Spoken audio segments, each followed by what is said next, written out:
பெண்களுடைய தரம் உயர்ந்தால் புதிய சந்ததிகள் மிகவும் சிறந்த முறையில் வளரக்கூடியவையாக இருக்கும்.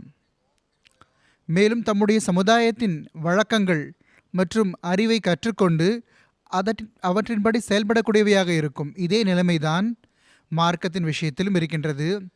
பெண்களிடம் மார்க்கத்தை பற்றிய ஞானம் இருந்தால், மார்க்கத்திற்கு ஏற்ப அவர்கள் செயல்படக்கூடியவர்களாக இருந்தால், அவர்களுடைய அடுத்த சந்ததிகளிடமும் மார்க்கம் வழக்கத்திற்கு வந்துவிடும். மேலும் அந்த சந்ததிகளுக்கும் மார்க்கத்தின் மீது ஒரு ஆர்வம் ஏற்படும். எனவேதான் இஸ்லாம் பெண்களுக்கு ஒரு சிறப்பான அந்தஸ்தை வழங்கி இருக்கின்றது. மேலும் பெண்ணுக்கு அவளுடைய பொறுப்புகளை பற்றி உணர்வை ஏற்படுத்தியுள்ளது. இது சம்பந்தமாக நான் உங்களுக்கு அவ்வப்போது கூறிக்கொண்டே இருக்கின்றேன். ஆனால் எந்த அளவு கவனம் இருக்க வேண்டுமோ அந்த கவனம் ஏற்படுவதில்லை.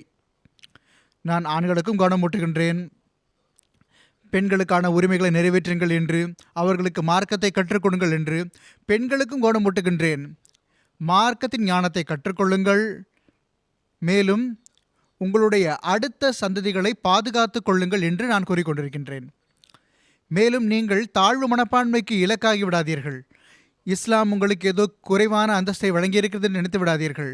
மாறாக இஸ்லாம் உங்களுக்கு ஒரு மிகப்பெரிய அந்தஸ்தை வழங்கியிருக்கின்றது.